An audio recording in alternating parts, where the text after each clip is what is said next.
അപ്പോൾ നമ്മൾ ബീഫ് ഈ പരുവത്തിലായിട്ട് വന്നിട്ടുണ്ട്. നമ്മൾ നേരത്തെ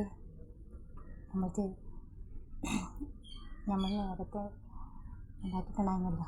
അപ്പോൾ നമുക്കത് കാണിക്കാൻ പറ്റിയിട്ടുണ്ടായിരുന്നില്ല, അതിൻ്റെ ലാസ്റ്റ് ഭാഗം.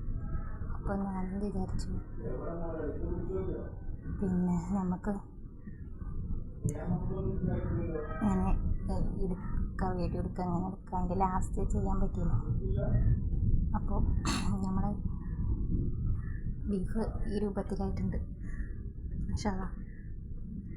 അപ്പോൾ ഇന്ന് നമുക്ക് ഉച്ചഭക്ഷണം എന്ന് പറഞ്ഞത് ബീഫ് വരട്ടിയതും കട്ടൻ ചായ. ഡിഫറെൻ്റായിട്ട് എന്നും ഭക്ഷണം കഴിക്കണ്ടല്ലോ.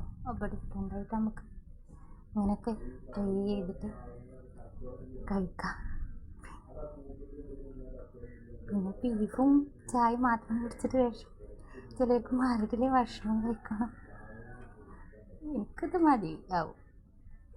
എപ്പോഴും ഒരേപോലെ ആവണ്ടല്ലോ, ഒരു ഡിഫറെൻ്റായിട്ട്.